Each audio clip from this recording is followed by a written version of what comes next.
Hello, hello, hello. How are you guys doing today? It is about 4:02 p.m. on this very warm, summery Tuesday afternoon.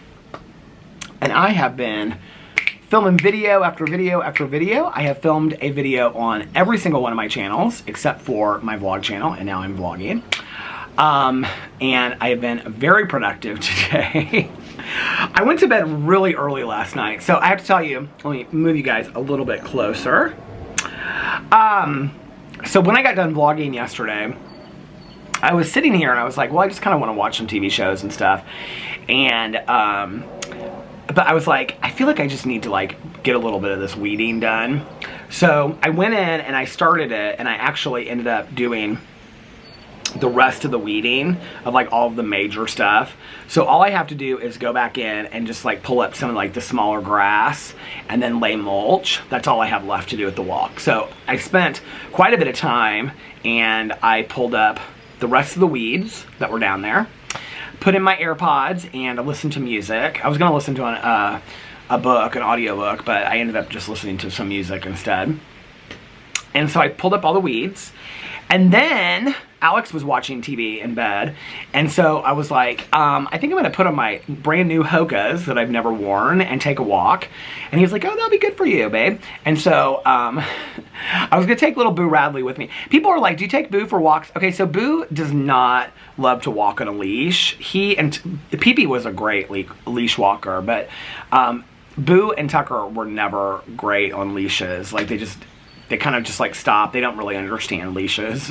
Well, Tucker's gone now, but Boo Radley doesn't really understand leashes, and so he kind of just like stops and like he looks up, and he's like, he doesn't really get that he's like supposed to be like walking, you know?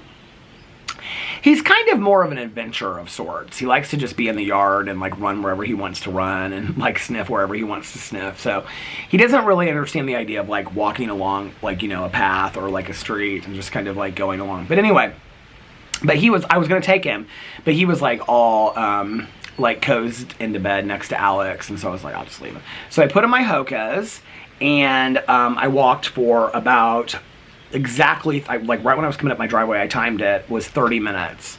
So I walked down past the pool, the path that goes over the lake, and the little bridge, and then I walked all the way down that street, and then I walked up out of our neighborhood all the way down to like the major street that crosses us, and then I walked back, and then I walked all the way down to the street where Caroline grew up, and then I walked back, and then I walked back through my neighborhood, and then down and back to my house, and it was about 30 minutes. So I kind of know like that if I do that again, it'll be 30 minutes.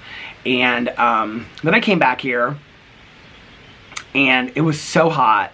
I was thinking about getting into the pool, and because yesterday was the first day that the pool was open, and when I walked by the pool,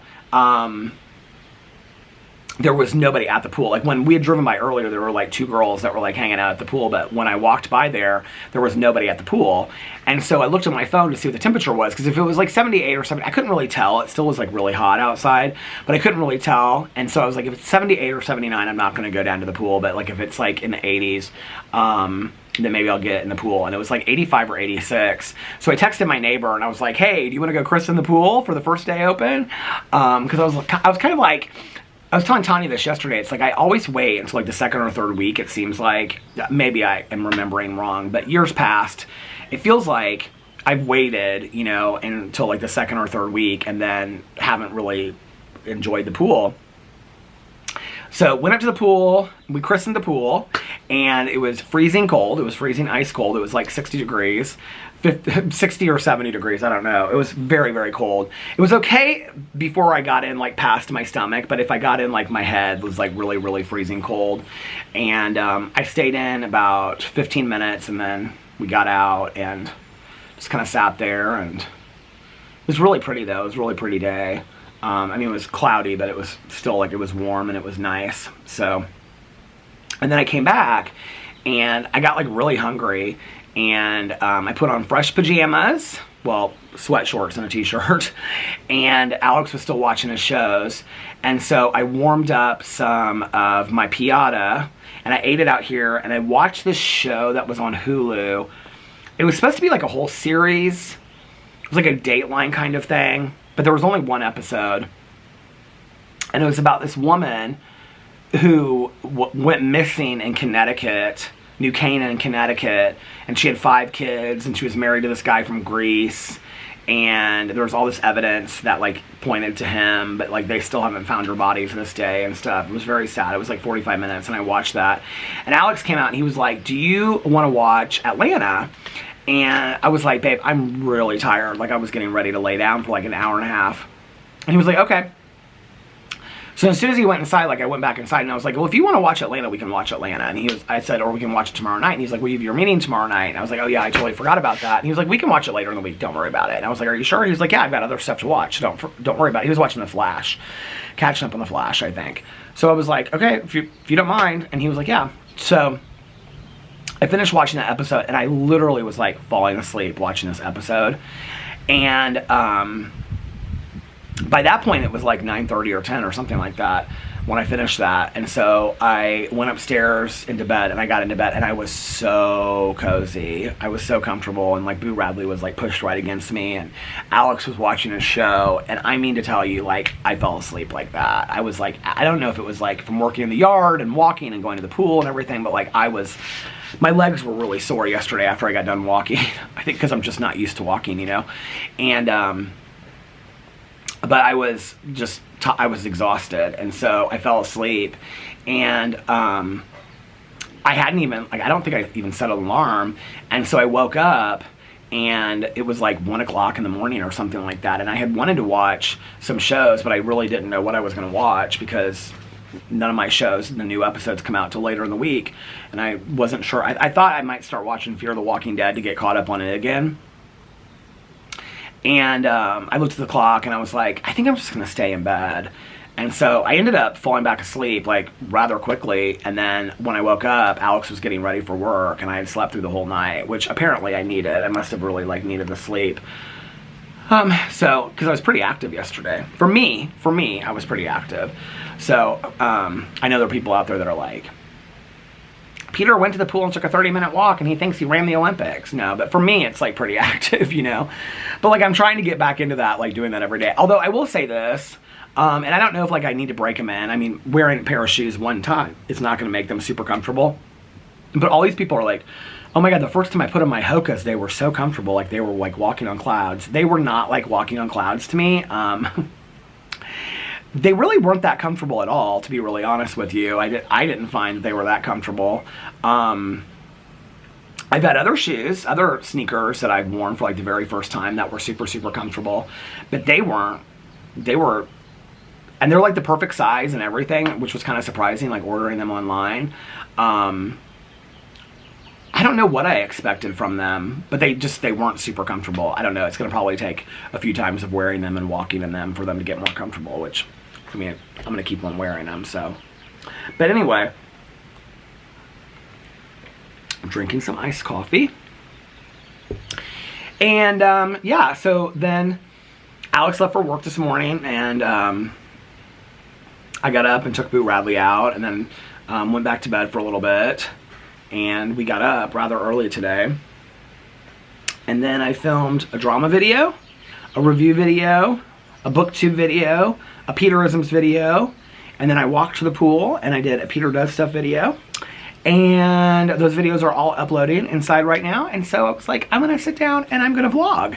And I don't know how long this vlog is gonna be. Because I still have to water my plants today because it's like really hot and humid outside. So I want to do that today. And then Alex is going to be home about 6-ish. And then I got to start getting ready about 6:30 so that he can drive me over to Tanya's at about, we'll probably leave here about 7 o'clock, so we get there about 7:15 because Tanya likes to drive through and get coffee on the way to the meeting. So, haven't been to my meeting in 2 weeks, so I'm real excited about that. Haven't been to my home group in 2 weeks, so I'm real excited about that. And usually when it's warmer outside, a lot of people that I haven't seen for a long time are there because a lot of my friends have like winter homes in Florida and Arizona and stuff, and then they come home for the summer. So, it'll be nice to start seeing some people that I haven't seen for a while. So that'll be fun tonight. I'll probably see a lot of people that I haven't seen for a while. Yeah, usually in the summer our meeting is a lot busier than during the winter. And then I'm gonna come home, and I still have leftover piata, so I think I have one more sandwich left in the fridge. So I'm gonna eat that for dinner tonight when I come home, and then I think at midnight tonight on Hulu comes out the series finale of Saint X, which I'm really excited to watch because I binge watched that whole show this weekend, and or the last 2 days. So I'm really excited about watching that and finishing it. I've been telling everybody that I know that they should watch it, that it's so good. So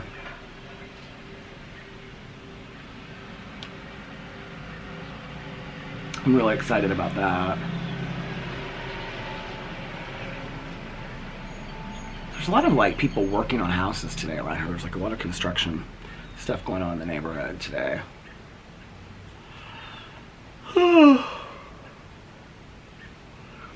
This guy was across the street, like down like 2 or 3 condos, and he was planting rose bushes around these people's mailbox, and Boo Radley ran out, and he was just like standing in our yard, and he was like barking at him, and it was like early, and the guy like started shouting down the street, and he was like, "He must know I like dogs." And I was like, "Yeah, he must." And so he's like, "Well, have him come over here." And so I like walked down. This guy was like super, super nice. And I was like, "What are you planting there?" He's like, "I'm planting rose bushes." And he like got down and was like petting Boo Radley and stuff. He was real sweet. Everybody in my neighborhood is so nice. I was just talking about this on my Peter Does Stuff video, but it's like I went up to the pool and I saw this woman that I hadn't seen. I don't even honestly know the last time that I saw her. And she used to come up here. She would come up a lot with her husband, and she would bring a cooler, which always reminds me of Tanya, because whenever Tanya goes to the pool or the lake or wherever, she always brings like a big cooler of food, of like snacks, you know, and she cuts up vegetables and has vegetable dip and fruit and chips and, you know, different kinds of waters and all kinds of stuff. So Tanya always brings like a cooler wherever she goes. And this woman, it reminded me of her because she always brings a cooler to the pool. And a couple years ago, like Alex and I would go in there on the weekends, and she and her husband would be there, and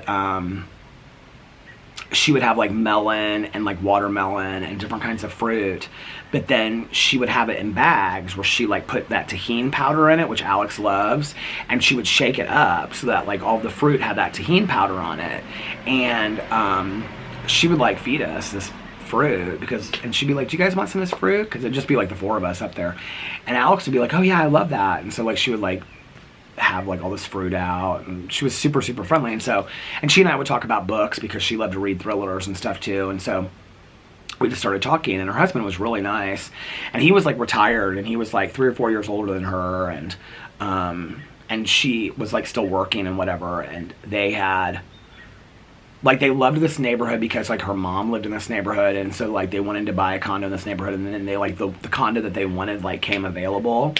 And so I hadn't seen her, and like when I was up at the pool doing this thing, she was like, "Oh my god," she's like, "You've lost so much weight, I didn't even recognize you." I think that part's like in the video, and then I stopped it because she started saying some private stuff. But I said to her, I said, "Did I hear that I thought somebody had told me that her husband had passed away." And she was like, "Yeah." She was like, "It was really, really sudden." And so she was telling me about that. And I was like, "He didn't seem sick or anything to me. Like, he seemed great. Like, he was like in really good health, and really like he was like thin and tan, and, you know, like, I mean, I think he was like 70, but he looked like he was like 60 or something." She was like, "Yeah, it was really sudden. It came out of nowhere." And she was like, "I miss him like crazy." And then she was telling me that her sister moved into the neighborhood as well. And so she introduced me to her sister, and she was like, "Yeah, I plan to come to the pool a lot." And she was so nice. And her sister was like, "Now, which condo do you live in?" And I was telling her which one I live in. She's like, "Oh, the one with all the really pretty flowers on the front porch," which is what so many people say, which is so crazy, that I'm known for having the pretty flowers on the front porch, which I love, but I think it's so funny, you know? And I was like, "Yeah." I was like, "Oh, thank you." I said, "Just don't look at the walk." I said, "I just weeded it yesterday." I said, "But I still need to lay mulch and stuff like that." And she goes, "I don't think your walk looks bad at all." And I said, "Oh, thank you." And I was telling them, I said, you know, the thing is like, I've got to get like 6 or 8 bags of mulch, and I have to wait for my husband on the weekend, you know, whatever. And so she was like, "Well, I have a big SUV." She was like, "Anytime that you need to go get mulch," she was like, "Just, you know, text me or call me and let me know." And she was like, "And I'll, you know, take you up there." I was like, "Okay." people are so nice in this neighborhood. It's like, it kind of reminds me, like, you know, when I was growing up, I mean, there were always those neighbors that as kids we kind of stayed away from. Not because our like parents warned us or anything like that, but they just were not like the nicest neighbors in the entire, they weren't super friendly, you know, but like by and large, I would say like 90% of the neighbors. And it's so funny when I look at my street because so I lived on a cul-de-sac and there were 3 houses on the cul-de-sac and then there were like 2 houses that kind of like led off the cul-de-sac. And then there were probably 5 or 6 more houses that were like intermediate between like the cul-de-sac and the main part of the street. And then there was like the end of the street. I didn't really know a lot of the people that lived on like the end of the street, like the very end to like the middle. I didn't really know those people. And a lot of them had like kids that were like in high school, like some of them babysat me and stuff like that, but I didn't really know a lot of them. So it was mostly us that lived on like the cul-de-sac and the intermediate part that we all hung out with each other. And like everybody in that area, like the neighbors and stuff, were always like super friendly and super nice. And, you know, like if somebody was sick, they bring you like a basket of bread or like a casserole or something, you know, or if somebody passed away and whatever. I mean, it just was that kind of neighborhood, you know, that we go over to each other's houses and eat for lunch. And, you know, somebody's mom would bring out like, you know, push-ups or, you know, remember those push-ups back in the day, or like ice cream cones or ice cream sandwiches or something. I mean, it was always that, you know, in the neighborhood. And now my mom was always cheap. She always had those. I don't think they were called, the push-ups I'm talking about are the ones that have like the sticks on the bottom of them, you know, and then there were like the orange cream pop kind of things that you like push up. Do you know what I'm talking about? My mom always had those ones that were like the sticks. They were like icy sticks, and they came in like a pack. They were all like perforated together, and they came in like a pack of like 50 or 100, and then you froze them. They were super cheap. And then she also had those, they were called, I think somebody told me they were called jugs, and they were like plastic, and they had like aluminum foil on the top of them. And because I can remember when kids started getting like the juice, the juice bags that had like the straw that came on the side, and I remember I always wanted my mom to get those. My mom would say they were too expensive, but like in the summer she would always get those jug things that had like, you know, you like had the perforation, or not the perforation, that had the aluminum foil that you would like peel back and drink, and it was like just like sugar or water. But my mom always had those when I was like growing up as a kid. Ice cream sandwiches. My mom was addicted to ice cream sandwiches. She loved ice cream sandwiches. Tanya loves ice cream sandwiches too. I used to kind of be an ice cream fiend a little bit. My mom, I can remember, so we used to have this grocery store here called Marsh. It doesn't exist anymore. They sold them all. But she would go up to Marsh like on a Saturday or a Sunday, and they would have like gallons of ice cream, like pick what flavor you want for 99 cents. And so she would get a gallon of it. And I would call her, and my mom loved sweets, like when I was growing up, and like, all, you know, even into her adult life. She ate pretty healthy, but she loved sweets. And I can remember we used to go to this candy shop in Carmel where I lived, and it was called the Sweet Tooth. And she would let me get whatever I wanted to get, which I always wanted those like spiral, you know, suckers, or the ones that were real colorful or whatever. But at the counter, they always had like these homemade, I think they were like Amish caramels or something that came in like just like blocks of caramels. My mom would get like 3 or 4 of them. She loved those caramels. And at Halloween time, my mom would always get those bags of caramels that you're supposed to make like caramel apples out of. But she would always just like get them, and she loved those caramels. So we used to call them caramels. In Indiana, we say caramel. We don't say caramel. But anyway, my mom loved sweets. And I can remember I would call her, you know, and be like, "What are you doing, Mom?" And she'd be like, "Oh, I feel so sick to my stomach." And I'd be like, "Why?" And she'd say, "Well, they had gallons of ice cream on sale at Marsh for 99 cents, and I, you know, got, you know, whatever, Rocky Road, and I ate like the entire gallon of ice cream. I just kept on going and refilling my bowl." And I'm like, "Mom, you ate an entire gallon of ice cream?" She's like, "Oh, yeah, I feel so sick to my stomach now." So, but my mom loved ice cream. I went through a phase where I loved ice cream too. I used to eat Ben & Jerry's ice cream like it was going out of style. I loved, my favorite to this day even, is Chubby Hubby ice cream, which is like pretzels covered with chocolate and peanut butter and all this kind of stuff.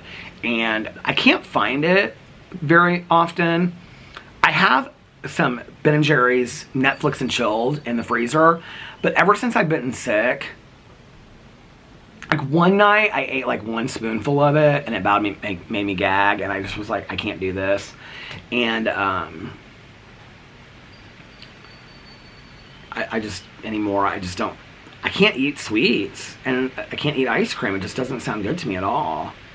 Like sitting here, like thinking about like a milkshake or something kind of sounds good, but like I think if I got one, like I probably couldn't do it, you know? I had those frappuccinos like the first couple days that I was out of the hospital, but after that it didn't sound good to me at all.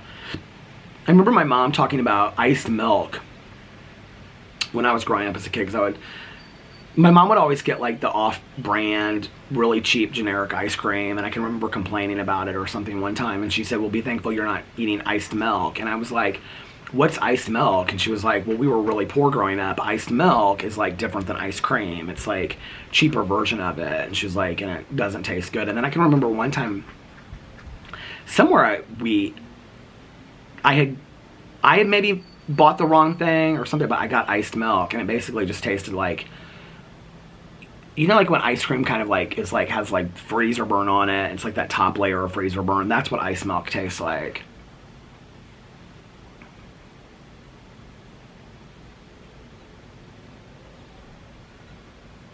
I think about that with like my dad too. Like my dad like grew up super, super poor, and he and his brothers and sisters would talk about like it would be like a special treat for them to go to the movies. So my dad always, like, he loves that movie A Christmas Story, and he's like, and it supposedly takes place in like northern Indiana, and he's like, that is exactly what it was like when I grew up, except for that we didn't have that kind of money like that family did. But he said, you know, we were super, super poor. My dad had an outhouse till he was 21, and was the first one in his family to go to college and all that kind of stuff. And they would talk about, because my dad was the youngest of 5, and his next 2 sisters up are still alive, but his oldest sister and oldest brother have passed away. And they would talk about, like, when they would get together for family reunions and stuff, they would tell all these funny stories, and they would talk about how they would, like, for a special treat, they get to all go to the movie, like, on Saturdays, and they would, like, for a quarter each or something, they would, like, get to watch, like, 3 movies in a row or something. And then they would talk about how they would each get, like, one of those tall bottles of soda, like, in the summer, but that bottle of soda had to last them, like, an entire week. And my one aunt would, like, open hers, and, like, she would look down because she would think, like, her brothers and sisters were, like, stealing her soda and stuff. My Aunt Harriet. And so she was always accusing them of, like, drinking her soda and all this kind of stuff. I can remember asking my dad, and I'd be like, I'd say, you know, you always say that you guys were so poor, but it seemed like you had so much fun. And he'd say, we didn't know we were poor, you know. It's funny because my dad says, the way that he says poor, because he's from northern Indiana, he says poor. And he's like, we didn't know that we were poor, you know. We didn't know that we didn't have any money. My dad was 4 years old before he met his dad, because my grandmother got pregnant with my dad, like right before my grandfather went to Germany in World War II. And then she had my dad, and then my grandfather didn't come home for 4 years. And so my dad didn't meet his dad until he was 4 years old. And then I've actually told quite a few stories about my grandfather on here. My grandfather was a homicide detective in Allen County in Fort Wayne. Interestingly enough, he solved the very first, like, big murder case that ever happened in Fort Wayne, Indiana. And it was this guy. It was a woman that had killed her husband. And apparently, like, my grandfather was on the front of, like, True Crime or True Detective magazine or something like that. My Aunt Janie was telling me that she has the magazine, and she wanted to, like, send it to me because she knew that I was, like, so interested in true crime and stuff like that. My dad said that he remembers, like, when he was older, like, in high school, like, he and his dad would watch Perry Mason, like, every time that it was on. Like, you know, do you guys know the detective show Perry Mason with Raymond Burr? Raymond Burr was also in Rear Window. He played the murderer. But my dad said that he and his dad would watch Perry Mason, and, like, his dad, within, like, 5 minutes of watching the show, would, like, solve the whole show. Like, he knew, like, exactly what would happen, like, within 5 minutes of watching the show. So, yeah, my grandfather was homicide detective for much of his life, and then retired. I mean, I don't really remember. So he died when he was 74, and I was 8, I think. 7, maybe 7. So he would have been in his late 60s when I was born. I don't think he was working when I was born as a homicide detective. He shot pool. He was a really good, like, pool shark, my dad used to always say. And loved to golf, and he would get up like 5 mornings a week, and he would go to this little diner with his friend that was a cop that he had worked with all of his years, and they would go eat breakfast together. Like, he would go pick him up, and then they go eat breakfast together. I was actually in Fort Wayne when my grandfather passed away, because my mom,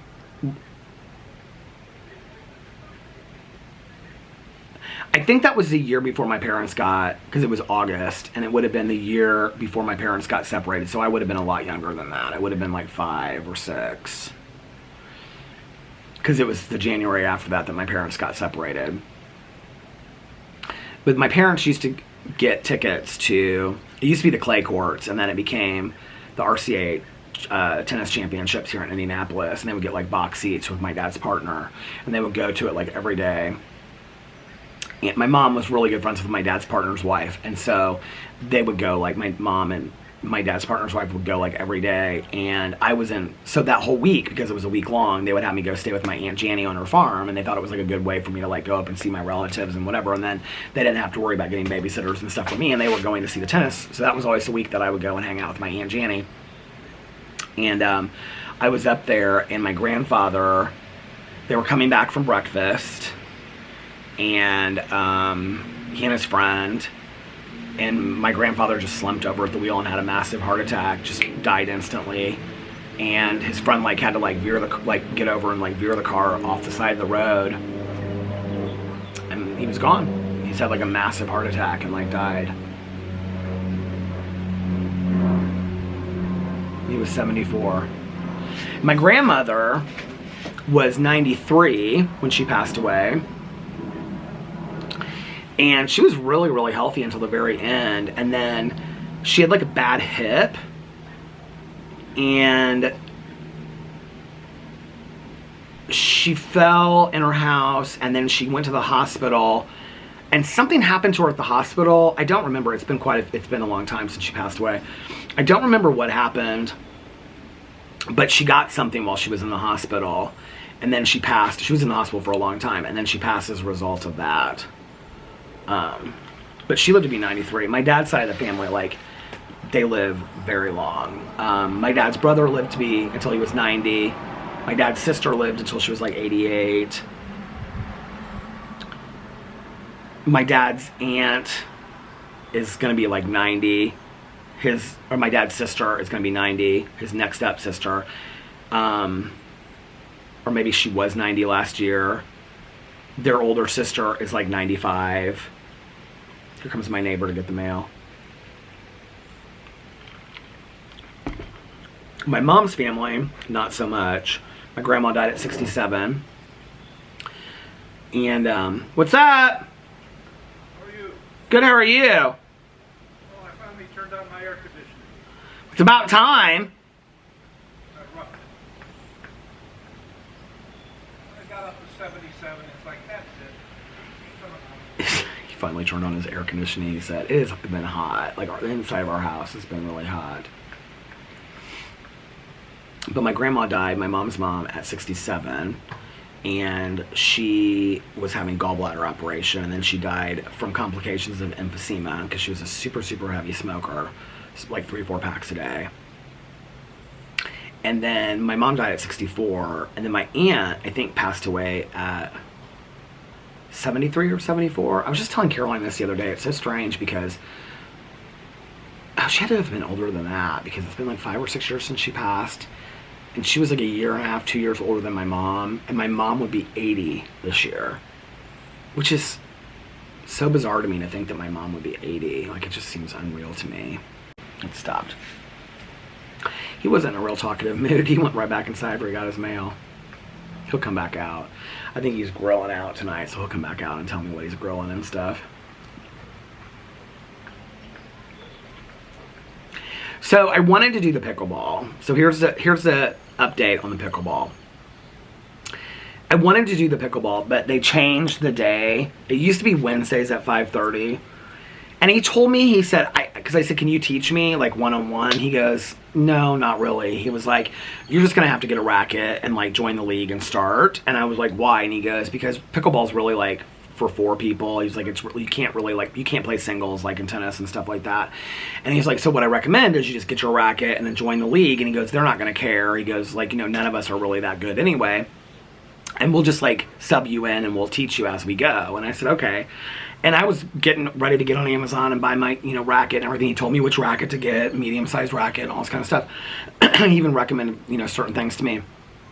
But then he told me that they changed it from Wednesdays at 5:30 to Tuesdays at 5:30. Well, I can't do that. It's just too close to my meeting and me filming videos and stuff like that. And I don't want to make a commitment that I can't keep.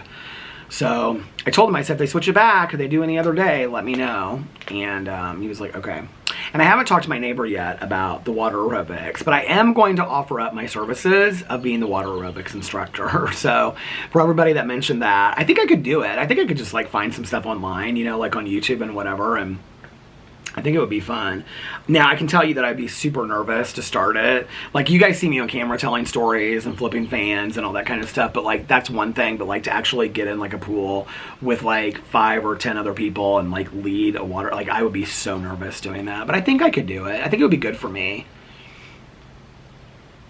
And it's funny because I was just talking to this woman at the pool, and I said, you were on the board, weren't you, for a while? And she was like, I was on the board for about a month. And then they, because I was just, like, interim person for somebody else, and then somebody else they put on. And I said, oh, I thought you were on there for longer or something like that. And she said, no, it's just like, I just told them I would, like, you know, fill in for interim position until they found somebody else.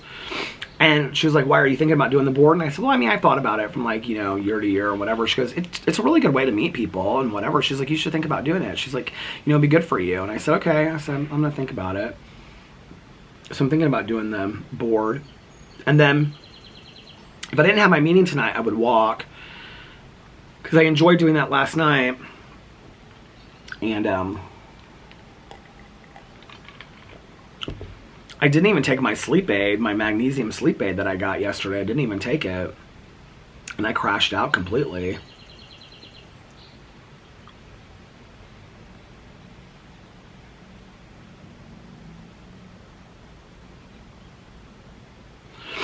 It's funny to think about, like, summers when I was a little kid and I would go to, you know, Fort Wayne and go hang out on the farm and stuff like that. And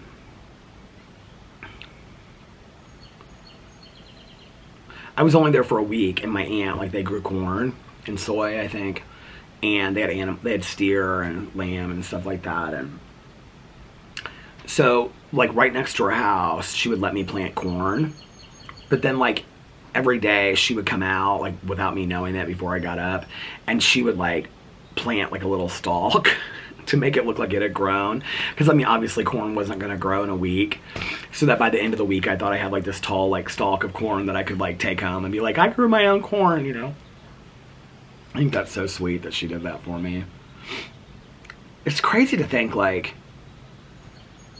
I wish there were more shows like Stranger Things that just seem like so focused on summer, you know.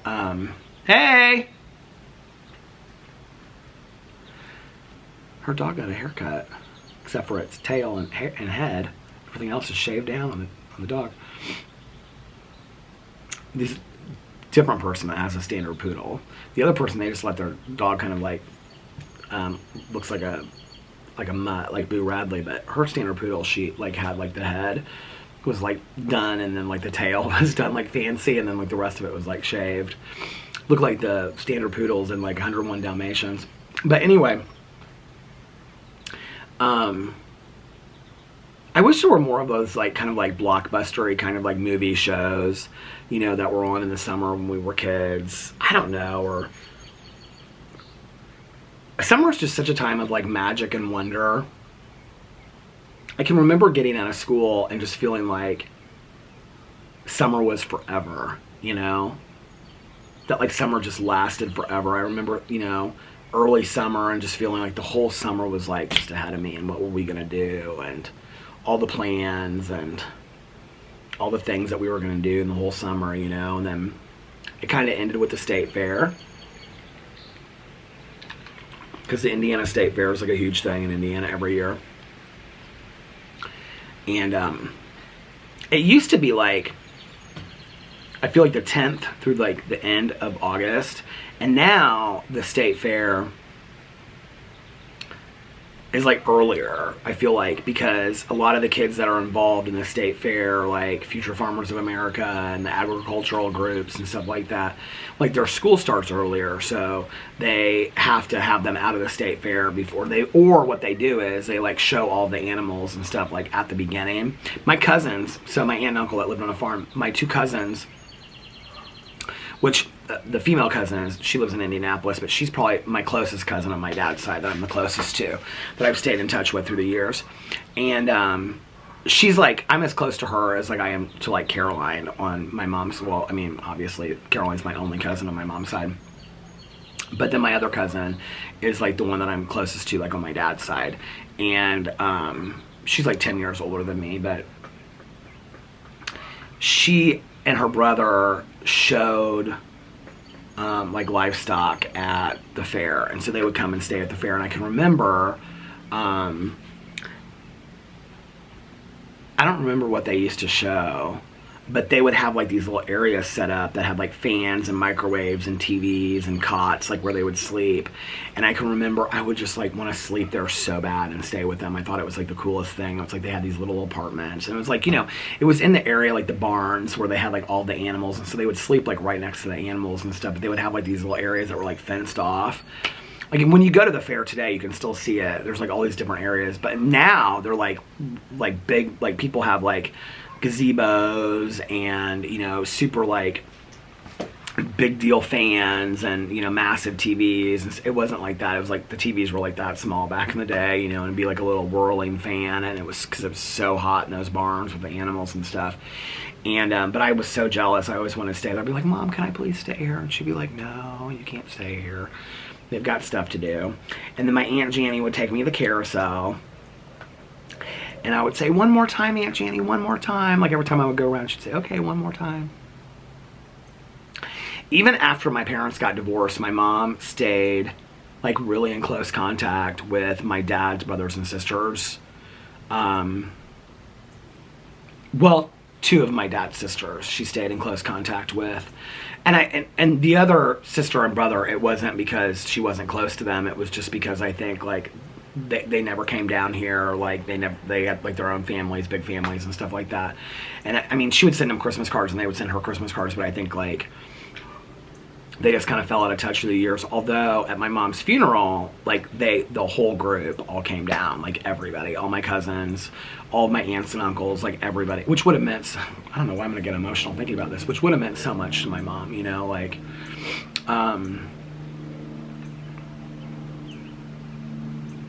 I mean, she didn't like, she knew that my stepmom like was my dad's wife, and my mom always respected that. But for me, I think she always wanted to have a relationship with my dad's brothers and sisters too, because she was such a part of their life for 17 years, you know, 20 years, something like that. I think they were married for 17 years and dated for 5, so 22 years. And so, and a lot of them didn't really, like, my relatives are kind of, they're very traditional, and I wouldn't say conservative, but they're very traditional when it comes to like family and things like that, and they just didn't really understand divorce. I think they were very confused when my parents got divorced, and they didn't really get it. And so we're supportive of both my mom and my dad, and they love my stepmom and stuff like that, but they just, I think they thought the whole situation was very sad. None of them have ever gotten divorced before, and so I think they were just saddened by the whole situation, you know. But it wasn't like they agreed or didn't. I mean, maybe they did behind the scenes, behind closed doors, and I didn't know that, but like I never heard them ever say anything, you know, bad about it or whatever. And were always completely gracious to me and my mom and my stepmom and everything. So it was nothing like that. But my mom would continue to take me to the fair every year, even after my parents got separated and divorced. And we would always meet up with my Aunt Janny, my dad's youngest sister, the one closest to him. And we would always meet up with her at the fair. I mean, years, like probably the next 5 or 6 years after they got separated or divorced, we would always meet up with her and walk around and see the animals and eat and go to the carousel and all that kind of stuff. So I'm happy that my mom stayed in contact with them, you know. Would always send them Christmas cards. And I can remember saying something to my mom one time, like I was in high school, and I said something. I said, because my one aunt, the one that's like 95, she always, like, every year for Christmas, she writes like these super, super long letters, like types them up, like of everything that's going on with every one of her kids, and she has like 6 kids. And so she would always send one to my mom and everything like that. And so I can remember my mom was like reading it or whatever, and she was like doing her Christmas cards, and she was sending Christmas cards to like every cousin, every, you know, and I was like, why do you still do that? Like and she was like, because it's the right thing to do. And I was like, well, half these people don't ever call you, they don't ever, you know, whatever. And she was like, it doesn't matter, it's the right thing to do, you know? She was like, they were important to me in my life at one point. She was like, I'm going to continue to send cards. She was like, whether they send me cards or not, it's like, you know, whatever. And then what is actually really funny about this is, because my mom used to be like Christmas card central, like she used to send out so many Christmas cards, but towards the end of her life, my mom would, this is kind of a bad story to tell, actually. Well, not really. But she would wait to see. I was actually just telling Susie this because Susie sent out New Year's cards this year, not Christmas cards. And I asked her if she was doing it because of this, because this is what my mom used to do. I don't know who my mom learned this from. I can't remember, but she learned it from somebody. But she would wait to see who she got Christmas cards from, because she hated, like, she got to a point where she hated doing Christmas cards because she just felt like it was such a huge task to do every year, you know? And so, you know, whoever she got Christmas cards from, she would send New Year's cards to. That's what my mom ended up doing, like, towards the end of her life, like, the last couple years. Because she'd just say, it's, like, such a huge thing. She's like, you know, I used to have this Christmas card list of, like, 200 Christmas cards, and I would send Christmas cards to all these people, and she was just like, I just can't keep up with it anymore. I just can't do it. My mom was one, if not the very best gift givers I've ever met in my entire life. And, you know, it's crazy because Caroline and I always talk about this. Caroline always brings it up. She's always like, your mom was such a great gift giver. Like, whenever I think about giving gifts, I always think about your mom. And it's funny because my mom, like, never... I mean, I will say she gave me a few expensive, nice gifts through the years. But the majority of her gifts that she got me were not expensive, you know? And she would start shopping, like, the day after Christmas for the following Christmas. And the things that she got were so specific. I mean, she would look everywhere. I mean, it wasn't like she would specifically go out, like, on, you know, the Tuesday in February and look for Christmas presents. But if she ran into something and she saw it, she'd be like, okay, you know, whether it was at a antique place or something on sale, and she got a lot of great deals. And I can remember, like, through the years, I used to collect bookmarks, like really special bookmarks. My mom would always find ones that were like silver bookmarks or pewter bookmarks that had like quotes from books on it, or she would have my name engraved on it or something like that. And it would always be like these really unique bookmarks that she'd gotten at like antiques places and stuff. And, you know, she would always find stuff like just the most special things. Especially like when stores were going out of business and stuff like that, you know, she'd always find like let's just say if you love ducks, right? Like my mom, like you would open your present at Christmas. I'm just making this up. Like let's say like Caroline loved ducks. She would open her Christmas gift and it would be like a basket that was a duck. And then it would have like 3 bars of soap in it that were ducks. But then there would be like a card in there that would explain that these soaps were made by nuns at like the local university. And then she would have like a wire duck that was made at some like artesian place. And then she would have like another duck. And I mean, she would have like 6 or 7. I mean, it was very special. It was always thought out, like what she did. And it was really important for her to put together these really special gifts for people, you know? Bugs. And my aunt was the same way. Now my aunt, I mean, she spent money on people's gifts, and she always gave very nice gifts and cash and things like that. I do remember, it's funny, like, I wore Michael Kors for Men for years and years and years. The kind that she bought me, they discontinued. They don't make it anymore. And I actually have one bottle left in my bathroom, and it's, like, clear. You can see through it because it is, like, there's no cologne, like, in this bottle whatsoever. I bought it a couple years ago. And I think I bought it, like, on Overstock.com or something like that. And even when it came, it was, like, so diluted. I was like, why did I even buy this? But I just wanted to remember the smell, which I can still smell it a little bit. But, like, if I put it on, it doesn't last at all. But I remember when I was like, it was like close to when I got sober, so like 23 or 24, my mom was like, you need to have a signature scent. Like, I believe everybody should have a signature scent, right? And so she ended up buying me this Michael Kors for Men, which in all of my time wearing it, I only ever like met like one other person, and it was like this person I was sponsoring, and it was like this one other person that actually wore it. And I was like, this is so crazy that it's like one person. I mean, I've never smelled it on another person. Tons of people have asked me like, what is that you wear? It was so fantastic smelling. And I actually used to wear it with this oil that I would get. This guy what I worked with in treatment, he would sell like these oils, and he had this one that was called Victor Newman. That was the guy that was on Young and the Restless. And so I would put this oil on, and I would layer it with this cologne, and it smelled so good together. And I have looked for that oil through the years. There's like Victor Newman cologne, but it's not the same thing. I've looked for this Victor Newman oil, and I've never been able to find it since. And it was like $10 a bottle, and I'd stockpile, and I'd buy like 4 bottles from him at a time, and then I would wear this cologne with it. And but now the cologne is out of stock, so now I wear Chanel Blue, or Louis Vuitton Meteor, or I wear Creed Aventus. Just to like go out and do stuff. Well, and Cactus Garden, because Alex loves a Louis Vuitton Cactus Garden. So if we're going out on like a date or something, I usually wear Cactus Garden because he really loves that scent. But during the day, or if I'm just like going out with Caroline or something like that, or to my meeting tonight, I'll probably just wear Chanel Blue. I love Chanel Blue, and a lot of people will just stop me and they'll be like, what do you have on? I also feel like Chanel Blue smells differently on like every person. I bought Alex for Christmas this cologne that's like, to be honest with you, I didn't really know what to get him for Christmas, and so I wanted to buy him like a really nice cologne because I had Creed Aventus. And so I don't know what the brand, it's Maison something, but it's Baccarat Rouge. You guys just don't even look it up. Okay, I'm telling you, it was ridiculously expensive. But when he puts his cologne, he wore it this morning, and I'm just like, oh my God, this cologne smells so good. It smells so good. I love it.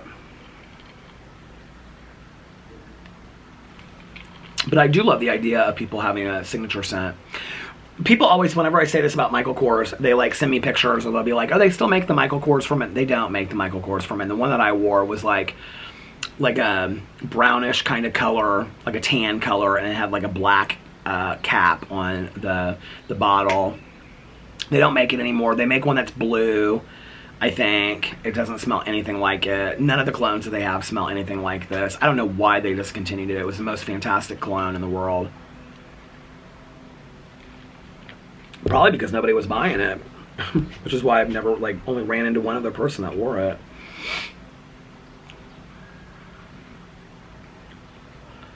Pull up to the bumper, baby, in a brand new limousine.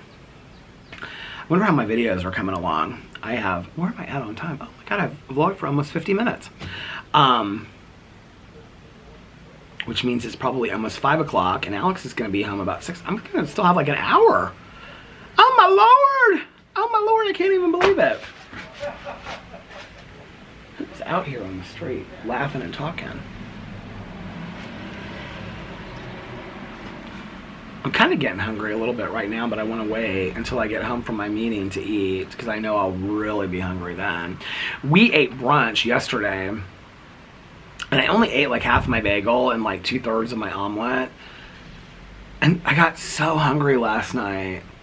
I was like, why am I so hungry? Alex ended up making pizza rolls in the air fryer. He's like obsessed with that air fryer we were sent. You know who you are, because you didn't want me to announce you in the unboxing of it, but can I just tell you thank you for the air fryer. Like, Alex is obsessed with it. He uses it like every other day. He loves it. He makes french fries, chicken fingers, pizza rolls, and then I don't know if it was the same person. I think it was somebody else that actually sent us what do you call them? Like they look like coffee filters. but they're specifically made for the air fryer. And this guy just is like going back and forth in this thing that looks like a skateboard, but it's not a skateboard because it has like this thing in the middle of it that's like a wheel. You guys know what I'm talking about? But he looks like he's like 25, and he just like went back and forth. Like, is he going back again? Anyway, and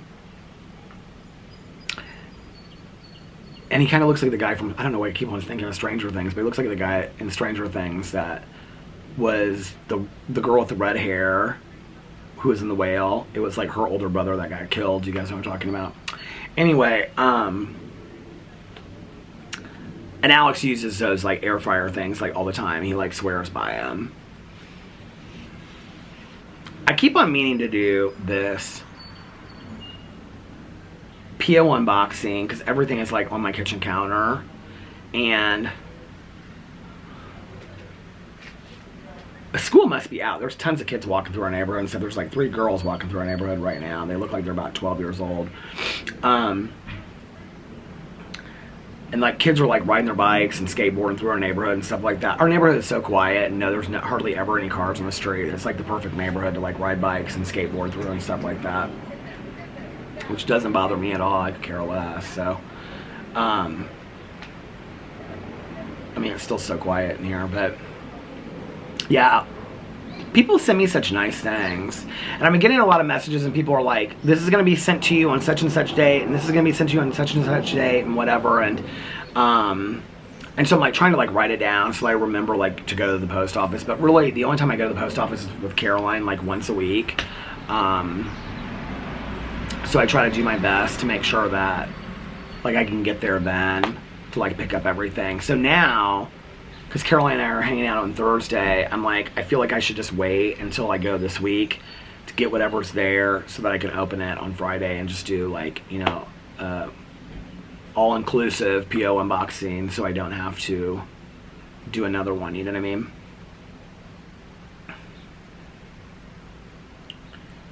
I wonder if they're going to the pool because they like, I think one of them had a towel. They might have all had towels, I don't know. I was kind of surprised there weren't more people at the pool today. The pool was kind of dead. I was surprised.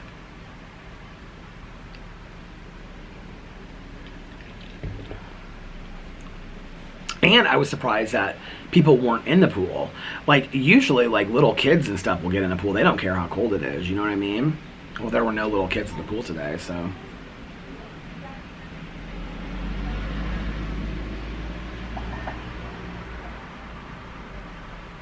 There's more walkers. And mom with her daughter. Oh, or maybe it's 2 moms. I don't know. I can't tell.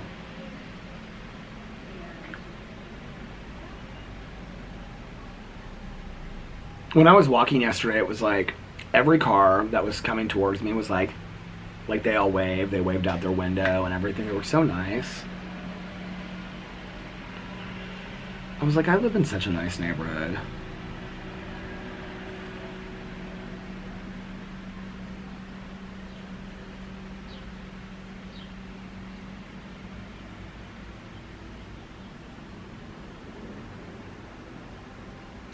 It's so funny because I can remember like when I would, I was going to say wouldn't, and that was kind of it. Like when I really didn't, but wouldn't talk to anybody. And a lot of it was my social anxiety, and I just kind of had to push through that and start talking to strangers that I didn't even know. Just be like, hey, how are you? And whatever, you know, which doesn't really scare me today as bad as it used to at all.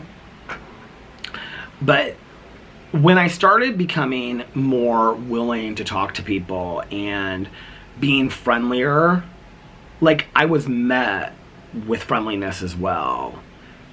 Like, I don't know if that makes sense. I mean, it makes total sense. It's the silliest observation, but it was like the friendlier I was, the more friendliness I was met with, you know? And it kind of makes me sad that for so long, like, it's so funny, like, Alex will, like, be, like, out in the driveway or taking, you know, Boo out, or, like, he'll be, like, cleaning out his car or putting up his top or whatever, and people come by, they'll be like, hi, Alex, and he'll be like, who are those people? I didn't even know, and they'll be like, oh, that's so-and-so, and they know you because I talk about you, and whatever. He's like, they were so nice, they were so friendly, and I was like, I know, everybody's nice. And so it's so funny because, and, like, Alex talks to the neighbors, like, he knows all of our neighbors and whatever, and I love that, like, So when I was talking to this girl's sister, this woman's sister at the pool, she was like, now you live next to so-and-so and so-and-so. And I was like, yeah. And she was like, oh, I know exactly where you live. And it's like so funny because like our neighborhood is so small that everybody knows like where everybody lives and stuff, you know? And she was like, oh, because she was like, yo, you're the house with the really pretty flowers. That's when I was talking about the walkway and whatever. But it's like, for so long, I mean, if somebody would walk by, I just kind of like look the other way or like look down at my phone or whatever, like I wouldn't say anything. And I enjoy so much just sitting here and listening to music or watching my iPad or even just like sitting here in total silence and just like being like this, like, you know, drinking iced tea or coffee or water or whatever. And then people walk by, I'd be like, hey, how are you? What's going on? And just like talking to them. Like, it's like one of my favorite things in the entire world. I love it so much.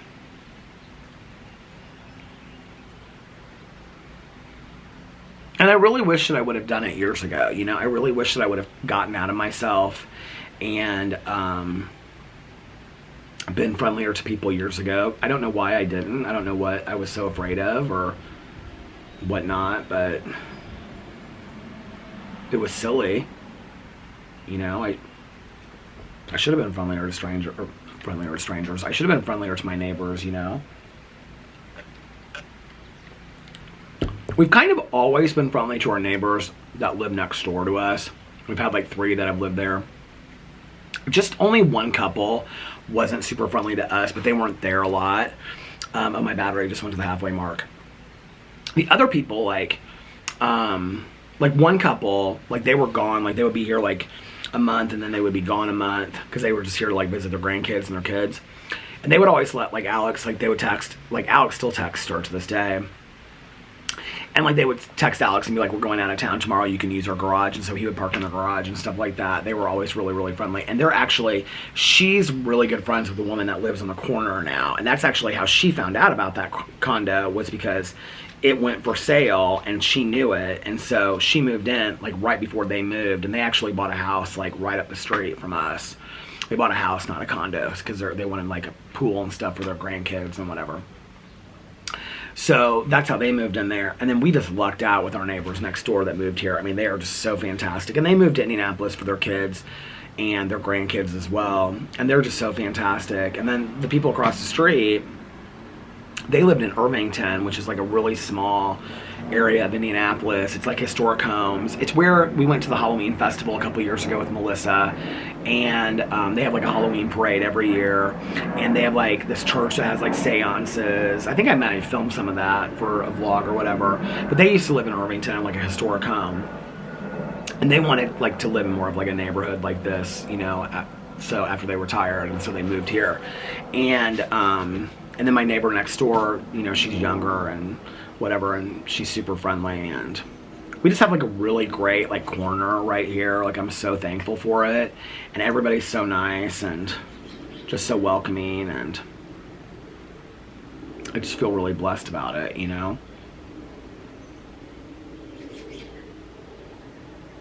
I remember when I lived in my apartment with my ex, we had this neighbor that lived downstairs, and our doors were like right next to each other, and she was so nasty to us. She had like 3 kids, and we were never loud. Like, I mean, we didn't do anything. We binge watch TV shows and like ate junk food, you know. We never did anything. We were never loud, and I didn't even stay up late like I do now, you know.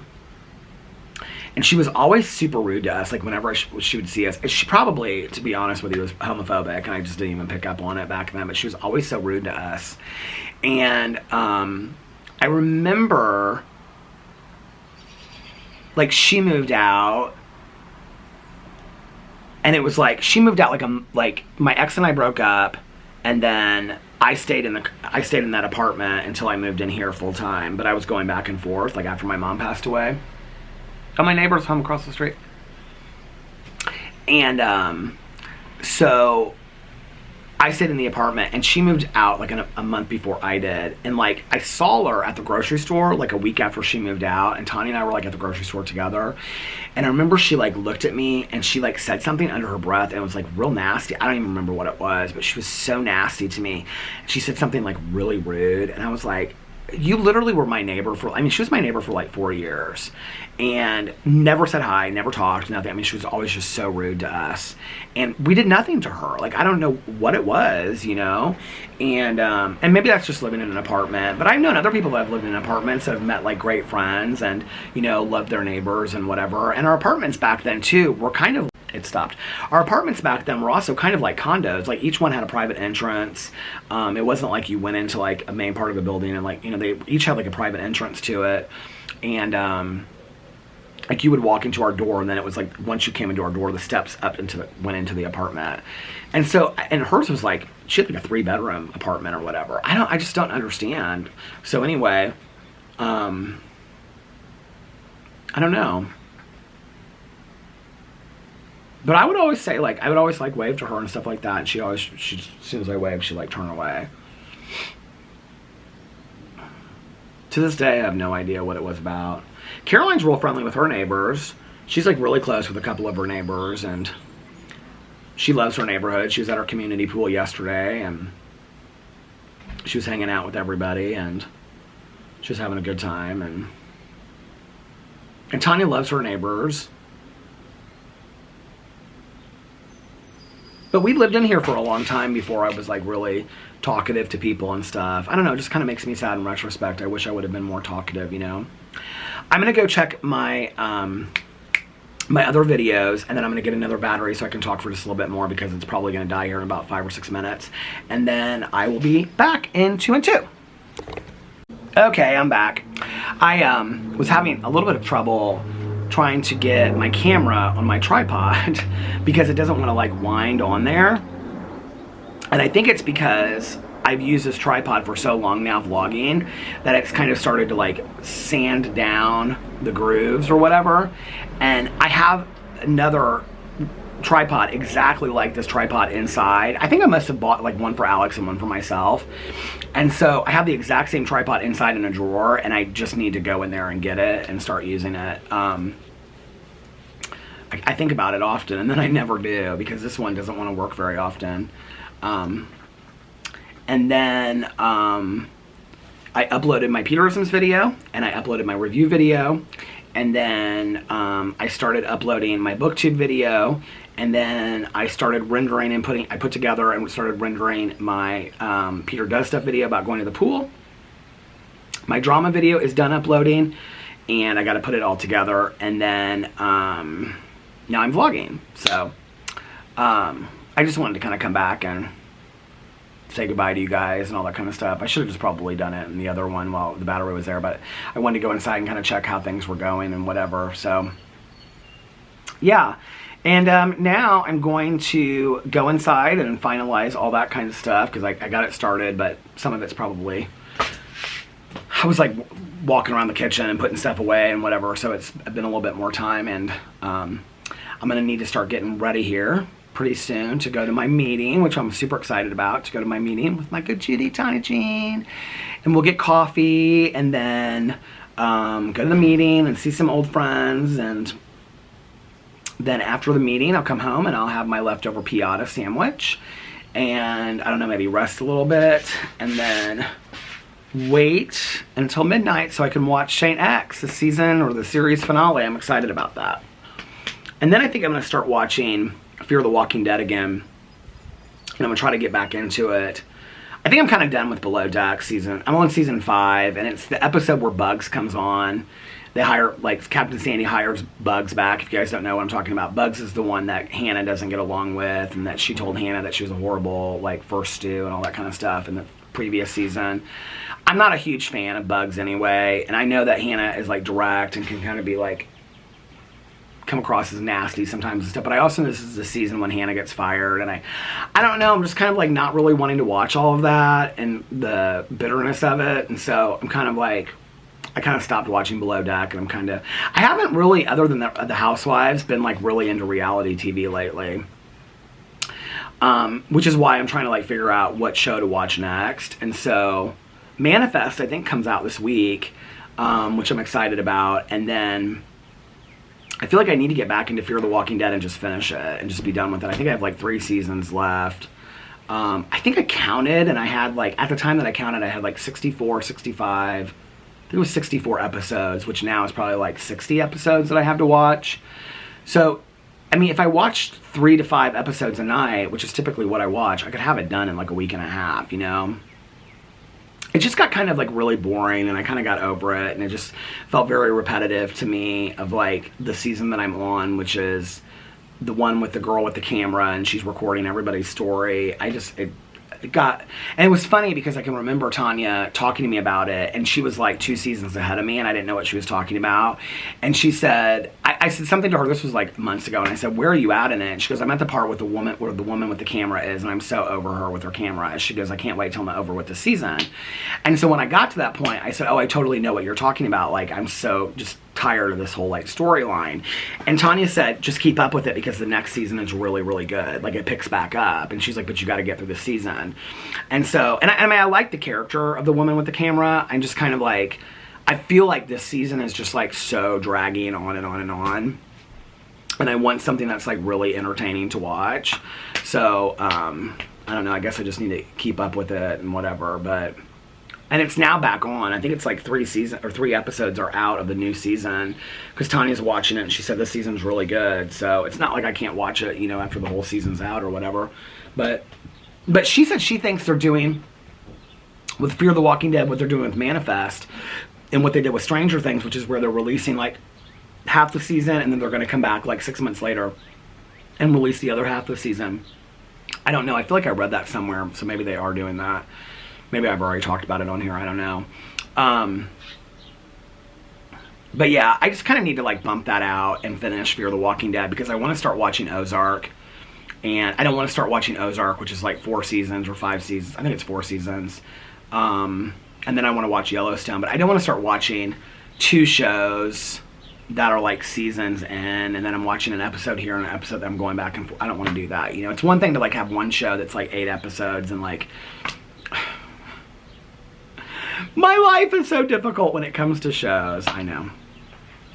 So, and then starting June 1st, I'm going to come back to reading again and listening to my audiobooks. I'm going to try to listen to an hour a day while I'm walking and doing stuff out in the yard and whatever. So, that's my goal. I think also just like laying by the pool and stuff like that, or sitting on the back patio, or sitting out here, I can just listen to my audiobook. I don't typically like watch my shows during the day. Like, I typically wait until at night. It's kind of hard to watch on the iPad sometimes. I don't know if you guys have iPads, but even if I have like the brightness turned up all the way, sometimes during the day, depending on where the sun is at, like it's really hard to kind of watch, especially like scenes that are filmed at night. It's hard to watch on your iPad. So I wait till like at night.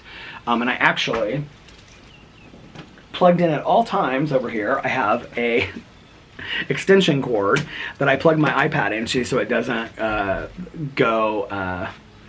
battery doesn't die on it. I actually, Mel told me about this battery that she has for her iPad or phone or something that she swears by, and I bought it, and it sucks. Like, it doesn't charge my iPad at all. Like, at all. Like, I charged the whole thing, and then I plugged it into my iPad, and it like wasn't like charging it at all. So but when I hook it up, like when it's at 100% or like 95 and I hook it up to the extension cord, like it stays like at 95 or 100 like the whole time. So anyway, all right, you guys, well, I'm going to get off here now. So, fuzz. I'm going to get off here now so that I can start getting ready to go to my meeting and getting some stuff done. And I hope that you guys are having a magically amazing Tuesday and a fantastic week. And if nobody else has told you this today, I love you. And remember these 3 very important things. 1, you can start your day over whenever you want, or your week over if you need to. 2, practice random acts of kindness, but shh, don't tell anyone. And 3, I thought my neighbor was coming out in your. And 3, most importantly, make sure that you reach out to somebody and let them know how much they mean to you with a text or a phone call, postcard, letter, whatever. Was that song, Maria, I'm writing you a letter? Do you remember that song from back in the day? Like I always say, you might be putting a smile on their face, you might be cheering them up, you might just be making them feel happy, and you might be giving them hope that good times are right around the corner, you know? You don't know. You might be helping somebody feel not so all alone, and just, you never know. Like, you might be making somebody's day. You don't know that otherwise. So anyway, also be kinder to one another, love one another a little bit more, and most importantly, be kinder and love yourselves a little bit more. And I love you guys so much, and I will see you tomorrow. Bye. Love you. Oh, and for those that need to hear it, and those that want to hear it, and those that just happen to stick around, one more I love you. I love you guys, and I'll see you tomorrow. Bye. Love you. Happy birthday, Lena.